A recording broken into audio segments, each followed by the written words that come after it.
ګرانو لیدونکو السلام علیکم. ستاسو پام راړوم د نن ورځې تازه لنډو مهمو خبرونو ته. پیل امرالله صالح کوو. امرالله صالح ویلي چې هیڅ وینټیلیټر پاکستان ته نه دی قاچاق شوی او خلک دې په دروغو خبرو باور نه کوي. هغه ویلي کله چې کوم چا درته وویل چې پوزه دې پیشو یوړه، لومړی مو پوزه وګورئ بیا په پیشو پسې منډې ووهئ. ولسمشرۍ ماڼۍ د تنفسي دستګاو په اړه د خپرو شوو راپورونو د پلټنې لپاره یو لوړ پوړی او باصلاحیته پلاوي ته دنده سپارلې چې تر څو دا موضوع وڅېړي او ولس ته هر څه روښانه شي. ولسمشر غني د ولسمشر ویان صدیقي وایي چې ولسمشر غني د ملي مصالحې اداري شورا له مشر عبدالله سره د سولې پر روان بهیر په ځانګړې توګه د بین الافغاني خبرو پیلېدو په تړاو خبرې کړې.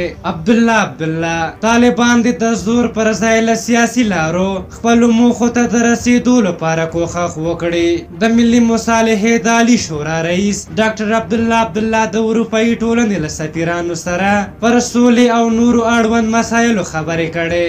نوموړي ویلي طالبان به لیدلوری او سیاسي موخې لري، خو اوس باید په دې پوه شي چې جګړه او زور نه بلکې سیاسي مبارزه موخو ته د رسېدو غوره لار ده.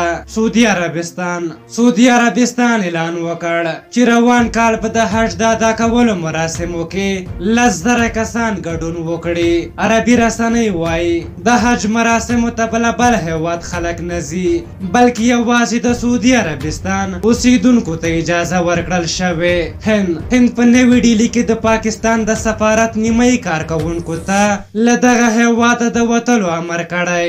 د هند حکومت ویلي چې دغه کارکوونکي او ډیپلوماتان له ترهګرو سره اړیکې لري او دوی د پاکستان حکومت ته جاسوسي کوي. کابل حامد کرزي نړیوال هوایي ډګر څخه نن نړیوالې الوتنې پیل شوې. د ملکي هوایي چلند اداره وایي هغه مسافرین چې ترکیې، امارات او اروپایي هیوادونو ته ځي د روغتیایي سپارښتنو په پام کې نیولو سره اوس کولی شي سفر وکړي.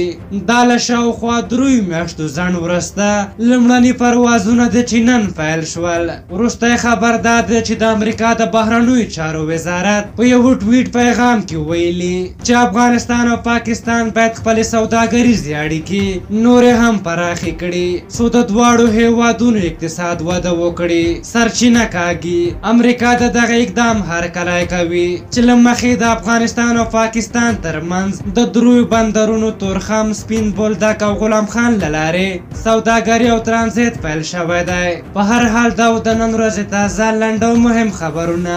تر بیا چې ستاسو چوپړ ته راځم په لویو بخښونکي خدای مو سپارم. د الله په امان.